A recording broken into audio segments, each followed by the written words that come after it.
In August 1972, on Hainan Island, off the southern coast of China, a woman with no medical doctorate and no permission to publish what she was doing gave 21 malaria patients an extract she had brewed from a weed. Every one of them recovered. The drug she made has since saved more than 200 million lives. You have almost certainly never heard her name. And the reason you haven't, the reason it took the rest of the world more than 30 years to start using the thing that worked, is the part of this story nobody wanted written down. This is the story of the plant that beat the deadliest disease in human history, the scientist who poisoned herself to prove it was safe, and the 1,600-year-old instruction buried in an ancient text that everyone before her had read and gotten wrong. Start with the enemy.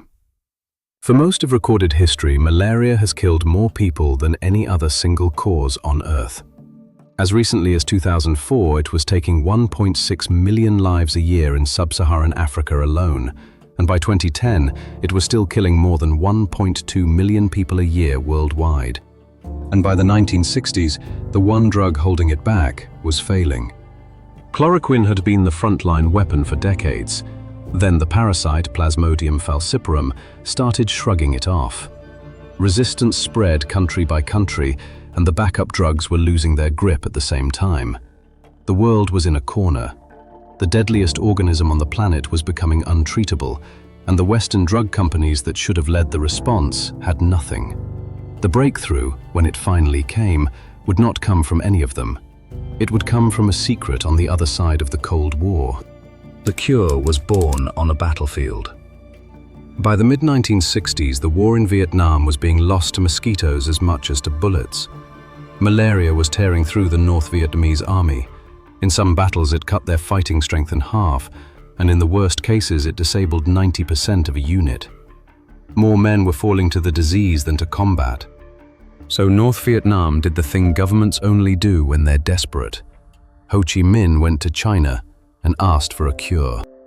The request climbed the chain to Premier Zhou Enlai and then to Mao Zedong himself. China had its own malaria problem, around 10 million of its own people infected every year. When Mao was asked to help, his answer, in his words, was, "Solving your problem is also solving ours."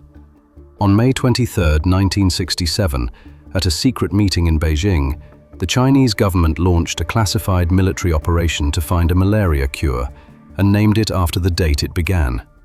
Project 523. More than 60 research institutions, around 500 scientists, all of it top secret, all of it run by the People's Liberation Army. Now hold that date in your mind, 1967. This was the height of the Cultural Revolution, when Mao was shutting universities and dragging scientists out of their labs to be denounced, and Project 523 sailed straight through it, untouched. Because it was a military secret, the Red Guards couldn't reach the people working on it. The worst purge of intellectuals in modern history was raging outside, and inside this one project, the scientists were shielded by the very secrecy that would later bury their work. That secrecy protected them. It also cost the world the next 30 years. In January 1969, the directors of Project 523 walked into the Institute of Chinese Materia Medica in Beijing and handed their problem to a 38-year-old researcher named Tu Youyou. On paper, she was a strange choice. Tu Youyou had no doctorate. She had never studied abroad. She held no membership in any of China's scientific academies, so completely that she'd later be nicknamed the Three No's scientist. In a country that worshipped credentials, she had none of the three that mattered. What she did have was a rare kind of training. She'd been taught Western pharmacology, how to isolate a compound and test it, and then, under a state program, she'd been taught the traditional Chinese medicine most modern scientists wrote off as folklore. She could read a 2,000-year-old herbal recipe and a chemical assay with the same pair of eyes. That combination was about to matter more than any PhD. Her assignment was almost absurdly broad. Search the entire written record of Chinese medicine for something, anything, that killed the malaria parasite. So that's what she did. In her first few months, she and her team pulled together more than 2,000 candidate remedies and boiled them down into a report of 640 prescriptions. One of those 640 was an entry about a plant the Chinese had used against fever for 2,000 years, a common weed called qinghao, sweet wormwood. The project had screened it once already, found nothing worth chasing, and set it aside. They were wrong, but it would take a 1,600-year-old text to show them why. At first, the weed delivered. An extract of sweet wormwood wiped out 68% of the malaria parasites in infected mice. Promising. Then they ran it again, and the number fell to 40. They ran it again. 12. Same plant, same method, wildly different results, and nobody could explain why. This is the point where most projects get cut. The data won't hold still, the deadline is real, people are dying in the field, and the rational move is to drop the plant and chase something that behaves. Tu Youyou's team came close to doing exactly that. Qinghao was nearly abandoned. Instead, in 1971, she went back to the oldest books, and in a 1,600-year-old emergency medical manual written around the year 340 by a Taoist alchemist named Ge Hong, she found a single instruction that stopped her cold. Ge Hong's recipe for qinghao did not say boil it, it did not say heat it. In his exact words, wring it out, take the juice, ingest it in its entirety. Cold water, no heat. Every other extraction her team had tried used heat, boiling, high-temperature ethanol, and that, Tu realized, was the mistake. The active compound in sweet wormwood was fragile, and the heat was destroying the very thing they were trying to capture. For more than 1,600 years, the instruction had been sitting there in plain sight, and the modern, obvious, apply more heat method had been quietly cooking the cure to death. She switched to a low-temperature solvent, and the numbers stopped swinging. On the 4th of October 1971, the team tested sample number 191, an extract of qinghao leaves pulled out with cold ether, exactly as the logic of Ge Hong's text demanded. It killed 100% of the malaria parasites in the infected mice.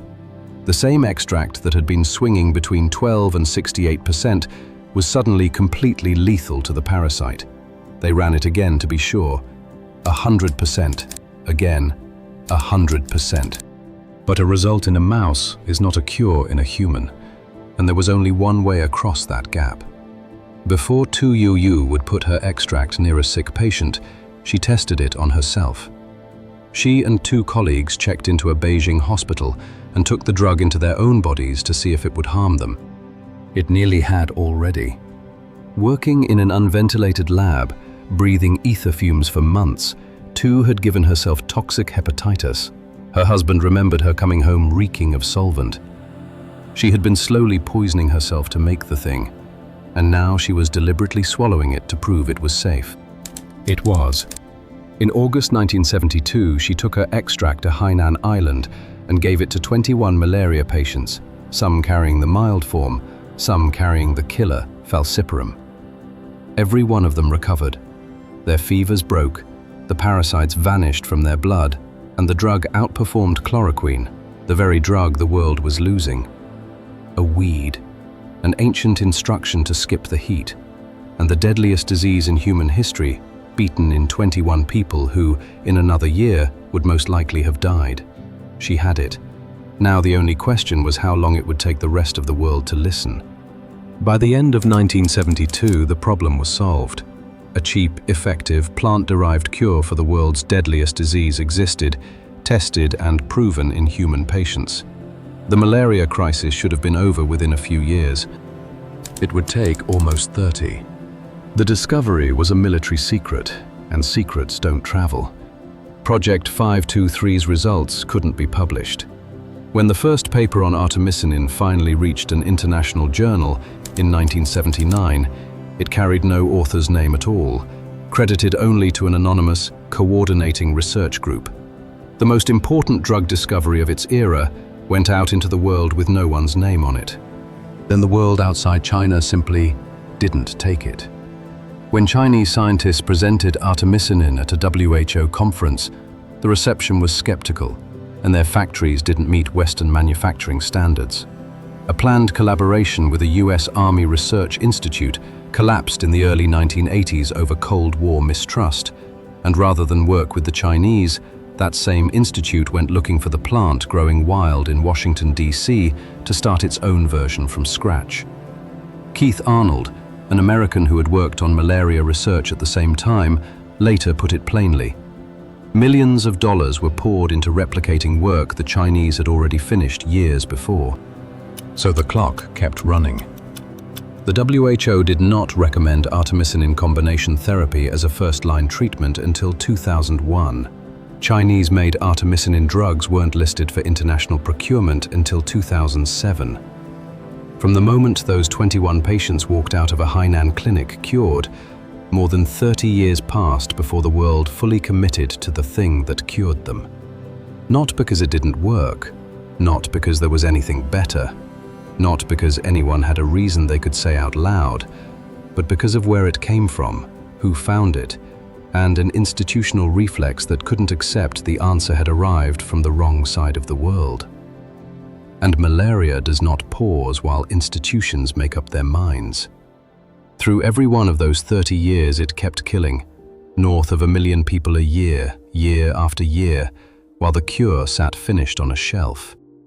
For more than 30 years, almost no one outside China knew Tu Youyou's name. Even the question of who had discovered artemisinin had no answer. In 2008, at a malaria conference in Shanghai, an American scientist named Lewis Miller went around the room asking exactly that. Who discovered this drug? And nobody could tell him. The most important anti-malarial in the world, and its inventor had been erased from her own story. Miller started digging through declassified documents, and the trail led back to a retired chemist in Beijing. In 2011, Tu Youyou, no doctorate, no foreign degree, no academy seat, was given the Lasker Award, America's highest medical prize, which called her work arguably the most important pharmaceutical breakthrough of the last half-century. 4 years later, in October 2015, she stood in Stockholm and accepted the Nobel Prize in Medicine, the first Chinese woman ever to win a Nobel in the sciences. She titled her lecture, "Discovery of Artemisinin, a gift from traditional Chinese medicine to the world." By then, the weed had changed the world. Artemisinin-based therapy became the global front line against malaria. It has cured well over 100 million patients and helped drive malaria deaths down by more than half across sub-Saharan Africa. In 2021, China, the country with 10 million malaria infections a year when Project 523 began, was certified by the WHO as completely malaria-free. The plant from the ancient text saved, by reasonable estimates, more than 200 million lives. And the disease is not finished. In the last few years, in exactly the way chloroquine failed 60 years ago, the parasite has begun to resist artemisinin too, first in Southeast Asia, and now, as of 2024, in East Africa. The drug that took 1,600 years and a secret war to rediscover is already starting to lose its grip, which leaves a question worth sitting with. If the answer to the last untreatable malaria was hiding in a 1,600-year-old book that everyone had already read, where is the answer to this one hiding? And who is going to bother to look before it's too late?